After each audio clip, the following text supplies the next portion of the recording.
6조 가겠습니다. 6조는 자, 조약과 국제법규로 가서 간단하게 이 부분에 대한 내용을 여러분들하고 정리하겠습니다. 자, 조약이란 무엇일까 한번 생각해 보셔야 됩니다. 보시죠. 우리가 이제 이렇게 커다란 지구를 하나 그려보겠습니다. 자, 여기 이제 우리나라 한국이 존재를 하게 됩니다. 대한민국이죠. 자, 대한민국은 땅이 좁고, 그죠? 가진 지하 자원이 별로 없는 나라입니다.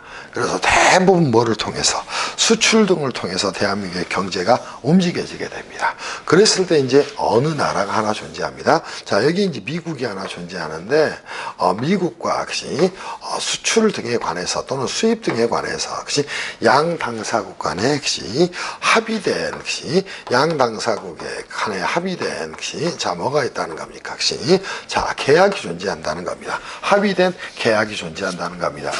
자, 합의된 역시 양 당사국 간의 계약이 존재를 하게 됩니다. 이 계약이 뭐로, 그죠? 문서의 형태로 만들어진 걸 뭐라고 이야기합니까? 그것이 조약이다. 이렇게 이야기를 하게 됩니다. 그럼 조약은 무엇이다? 국가 간에 체결된 뭐다? 계약이 문서의 형태로 혹시 유지되는 걸 조약이라고 이야기를 하게 됩니다.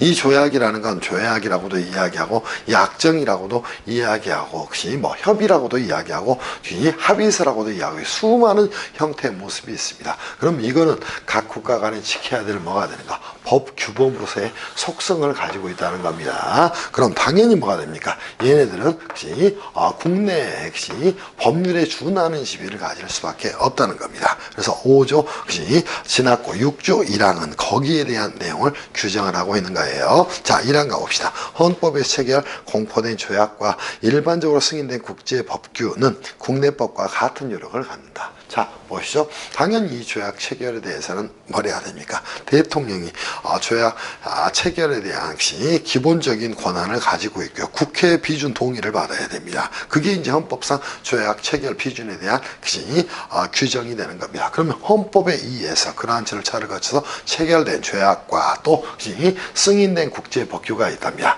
얘네들은 뭐예요? 국내 법률과 같은 효력을 가진다. 이렇게 규정을 하고 있어요. 그때 이제 중요한 문구가 뭐예요? 같은입니다. 그러면 같은이라는 말은 동일한, 항상 똑같을까? 그러진 않습니다. 그거는 이 조약의 속성에 따라 달라지게 됩니다. 그 조약이 특별법의 속성을 가지고 있다면 국내 일반법보다 우선하는 속성을 가지고 있는 것이고, 자, 그 하위 법령의 속성을 가지고 있다면 국내 법률보다 후순위적 효력을 가지게 됩니다. 근데 일반적으로 뭐 한다는가? 역시 국내 법률과 뭐다? 동일한 효력이 인정된다. 즉, 같은 효력이다. 이거를 천명하고 있는 게 뭐다? 6조 제1항의 조항이다. 이렇게 이해를 좀 해 놓으시기를 바랍니다. 그리고 6조 2항은 어떻게 나왔나요? 외국인은 국제법과 조약이 정하는 바에 의해서 그 지위가 보장이 되는 겁니다. 역시 이거는 당연히 뭐예요? 국제법과 역시 조약에 따라서 외국인의 지위가 정해지는 겁니다. 이때 외국인의 역시 지위는 역시 자, 서로 대우하는 방식으로 이루어집니다. 걔를 상호주의 또는 호혜주의라고 이야기하는 거예요. 그럼 우리나라의 국민을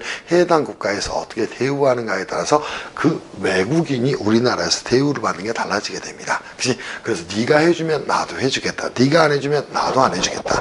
그러한 방식의 외국인에 대한 대우를 호혜주의 또는 상호주의라고 이야기를 하게 됩니다. 조세법에서 이제 이런 게 굉장히 많이 나오죠. 그죠? 비거주자 또는 비거주자 또는 외국 법인에 대해서는 해당 국가에서 우리나라 내국인 또는 내국인 또는 내국 법인에 대해서 어떻게 대우하는가에 따라서 우리도 그렇게 대우하겠다. 그게 뭐가 됩니까? 제 6조의 외국인의 지위에 대한 내용이 파생이 돼서 개별 법률에 흘러간 것이다. 이렇게 여러분들이 생각을 좀 해 놓으시면 좋을 것 같습니다. 그게 이제 6조 1항과 2항에 대한 내용이 되는 겁니다. 넘겼던 22페이지에 뭐가 나왔어요? 생각해보기가 나왔네요. 자, 생각해보기 가서 한번 정리하시죠. 그죠? 첫 번째입니다.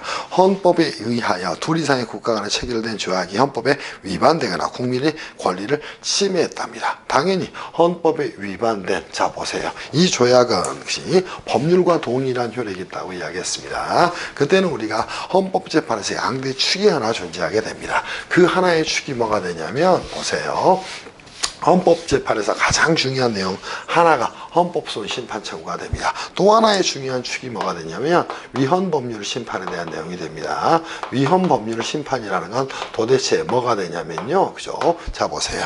법률이 헌법에 위반된지 여부를 헌법재판소가 심리 판단하는 걸 뭐라고 한다? 위헌법률 심판이라고 이야기를 하게 되는 겁니다. 그러면 당연히 조약은 국내 법률과 동일한 효력이 있으니까 조약은 국내법과 동일한 효력이 있으니까 그게 뭐가 됩니까? 헌법에 위배가 됐다면 당연히 위헌법률 심판의 대상이 되는 것이다. 정리하면 되겠죠. 또 이 조약의 체결로 인해서 이 조약이 국민의 구체적 기본권을 침해를 했다는 겁니다. 그때는 헌법소원 심판의 대상이 된다. 이렇게 여러분들이 이해를 좀 해나가시면 될 것 같아요. 그래서 헌법재판의 양대 축이 헌법소원 심판하고 위헌법률 심판이 되는 겁니다. 이 두 개에 대해서는 개념적으로 이 정도로 제가 간략하게만 정리를 좀 해드리는 걸로 설명을 하겠습니다. 자, 22페이지에 생각해보기 2번 가서 정리할게요.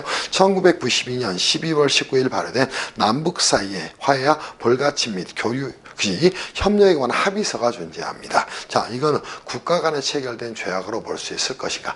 가장 중요한 건 우리가 3조를 끄집어드려야 됩니다. 이 문제에서는 3조에서는 뭐라고 이야기했어요?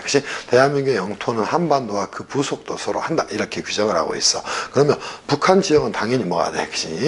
헌법에서 바라볼 때는 당연히 외국이 될 수가 없다는 거예요. 왜? 그냥 한반도가 되고 대한민국의 일부가 되는 겁니다.